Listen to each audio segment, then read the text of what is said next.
Standard 10 का maths 1 chapter number 2 quadratic equation का practice set 2.4 के क्वेश्चन सॉल्व करेंगे आज हम। तो फर्स्ट क्वेश्चन है, देखो, compare the given quadratic equation to the general form. General form बनाना है, जर्नल फॉर्म में लिखना है और इसके अलावा जो है ABC का वैल्यू फॉर्म फाइंड आउट करना है। ठीक है, तो कैसे करेंगे? तो यहाँ देखेंगे, इक्वेशन दिया हुआ है। पहला क्वेश्चन है x² - 7x + 5 = 0। तो ये ऑलरेडी स्टैंडर्ड फॉर्म में है, इसलिए इसको स्टैंडर्ड फॉर्म में कन्वर्ट करने की ज़रूरत नहीं है। तो यहाँ पर क्या करेंगे, ABC का वैल्यू फाइंड आउट करेंगे। कैसे करेंगे? तो कंपेयर करेंगे, compare with ax² + bx + c = 0। इसके साथ कंपेयर करेंगे तो इधर यहाँ पर ये फर्स्ट टर्म है, इसको इसके साथ कंपेयर करेंगे तो यहाँ पर a का वैल्यू आ जाएगा। यहाँ पर देखेंगे कोई कोएफिशिएंट नहीं दिख रहा है, तो कोई कोएफिशिएंट नहीं है तो क्या होगा? 1 होगा। ठीक है, तो यहाँ पर a का वैल्यू आ जाएगा 1। फिर b का वैल्यू निकालेंगे, सेकेंड टर्म है, इधर कंपेयर करेंगे तो यहाँ पे देखें कोएफिशिएंट क्या दिख रहा है? 7 दिख रहा है, -7 दिख रहा है, तो b का वैल्यू आ जाएगा -7। ठीक है, और थर्ड टर्म देखेंगे, थर्ड टर्म है c, इसको कंपेयर करेंगे थर्ड टर्म के साथ, तो c का वैल्यू आ जाएगा +5। ओके, तो इस तरह से ABC का वैल्यू फाइंड आउट कर लेंगे। ठीक है, नेक्स्ट क्वेश्चन में चलते हैं। क्वेश्चन नंबर सेकेंड है, तो ये है 2m² = 5m - 5। तो इसको जनरल फॉर्म में कन्वर्ट करना है। तो इसको क्या करेंगे, लिखेंगे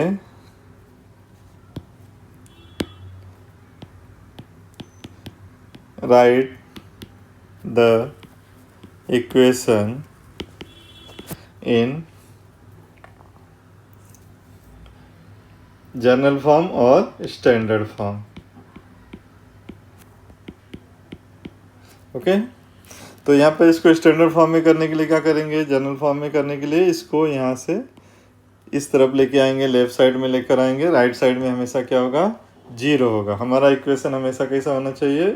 ax² + bx + c = 0, इस फॉर्म में होना चाहिए। ठीक है, तो यहाँ पर हम इसको लेकर आएंगे 2m², ये 5m इस साइड जाएगा तो -5m, और यहाँ पे -5 है वो लेफ्ट साइड में जाएगा तो यहाँ पे +5 हो जाएगा = 0। अब ये जनरल फॉर्म में आ गया या स्टैंडर्ड फॉर्म में आ गया। अब इसको क्या करेंगे, कंपेयर करेंगे, कंपेयर विथ, किसके साथ कंपेयर करेंगे? ax² + bx + c = 0 के साथ कंपेयर करेंगे। तो a का वैल्यू आएगा, यहाँ पर देखेंगे फर्स्ट टर्म देखेंगे, फर्स्ट टर्म में यहाँ पे कोएफिशिएंट कितना दिख रहा है? कोएफिशिएंट यहाँ पे 2 है, तो आ जाएगा हमारा a = 2।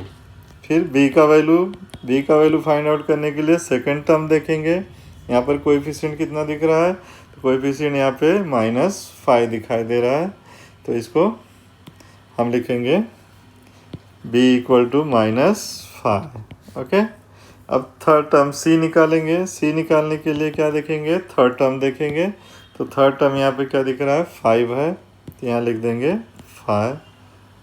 ओके, तो इस तरह से a, b और c का वैल्यू फाइंड आउट कर लेंगे।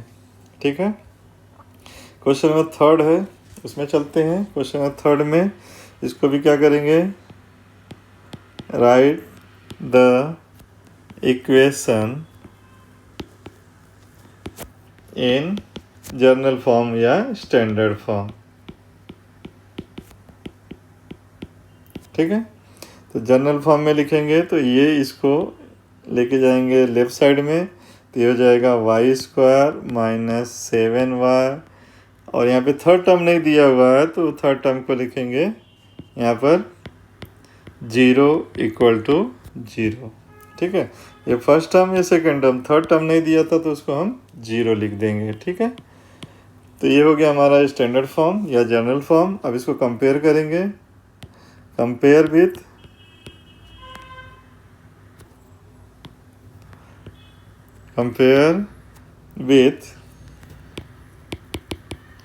ax² plus bx plus c equal to 0 के साथ कंपेयर करेंगे। तो पहले a का वैल्यू फाइंड आउट करने के लिए फर्स्ट टर्म देखेंगे। फर्स्ट टर्म में यहाँ पे कोई कोएफिशिएंट है नहीं है तो क्या होगा, वहाँ पर 1 होगा। तो जब भी कोई कोएफिशिएंट न लिखा हो तो वहाँ पे क्या होगा, 1 होगा। तो a का वैल्यू क्या आ गया, 1 आ गया। ठीक है, अब b का वैल्यू फाइंड आउट करने के लिए क्या देखेंगे, सेकेंड टर्म देखेंगे। सेकेंड टर्म यहाँ पे देखेंगे तो कोएफिशिएंट कितना दिख रहा है, यहाँ पर -7 दिखाई दे रहा है। तो यहाँ पर b का वैल्यू आ जाएगा -7। फिर अभी c निकालेंगे। c निकालने के लिए थर्ड टर्म देखेंगे। तो थर्ड टर्म यहाँ पे देखेंगे क्या है, 0 है, तो c का वैल्यू आ जाएगा 0। ठीक है, तो इस तरह से इसे सॉल्व करेंगे। अब चलते हैं क्वेश्चन नंबर 3 देखते हैं। क्वेश्चन नंबर 3 में क्या लिखा हुआ है देखिए, with the help of the flow chart दिया हुआ है और बोला है कि x² plus 2√3x plus 3 equal to 0 को फार्मूला मेथड से सॉल्व करना है। तो जैसे जैसे ब्रैकेट में दिया है वैसे वैसे हमको सॉल्व करना है। सबसे पहले क्या बोला है कि compare the equation and with the ax² plus bx plus c equal to 0 और find the value of a b c का वैल्यू फाइंड आउट करना है। ठीक है, उसके बाद क्या निकालना है, b² माइनस 4ac का वैल्यू निकालना है। उसके बाद क्या करना है कि फार्मूला लिखना है, क्वाड्रेटिक इक्वेशन फार्मूला मेथड से सॉल्व करने के लिए फार्मूला लिखेंगे और उसके बाद जो है कि उसका वैल्यू सब्स्टिट्यूट करके उसको सॉल्व कर देंगे। ठीक है, तो चलते हैं इक्वेशन लिखते हैं। पहले x² plus 2√3x plus 3 equal to 0। Compare करेंगे इसको, compare with ax² plus bx plus c equal to 0। ठीक है, a का वैल्यू फाइंड आउट करेंगे। a का वैल्यू फाइंड आउट करने के लिए फर्स्ट टर्म देखेंगे, कोएफिशिएंट कितना है, यहाँ पर 1 है तो 1 लिखेंगे। फिर b का वैल्यू निकालेंगे। b का वैल्यू के लिए सेकेंड टर्म देखेंगे, कोएफिशिएंट कितना है यहाँ पर 2√3।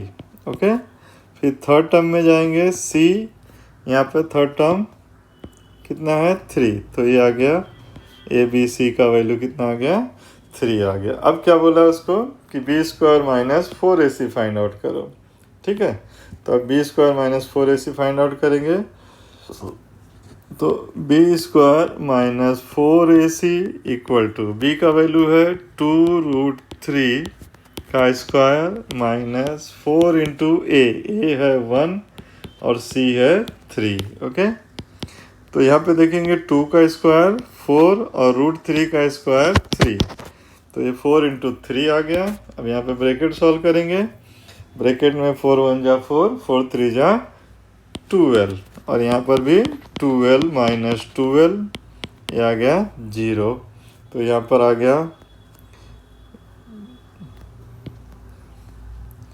b² माइनस 4ac का वैल्यू क्या आ गया, 0 आ गया। ठीक है, अब फार्मूला लिखना है। फार्मूला लिखने के लिए क्या लिखेंगे, यहाँ पर x equal to -b plus minus root में b² minus 4ac divide by 2a, ये फार्मूला है। अब इस फार्मूले में वैल्यू सब्स्टिट्यूट करना है, तो लिखेंगे x इक्वल टू b का वैल्यू यहाँ पे देखेंगे तो ये है 2√3, तो यहाँ पे b का वैल्यू आएगा -2√3। ये यहाँ पे माइनस दिया था पहले से, इसलिए यहाँ पे माइनस लिखा गया। ठीक है, तो -2√3 फिर प्लस माइनस यहाँ पर b² माइनस 4ac का वैल्यू लिखना है ब्रैकेट के अंदर, रूट के अंदर। तो यहाँ b² माइनस 4ac का वैल्यू है 0, तो ये आ जाएगा 0।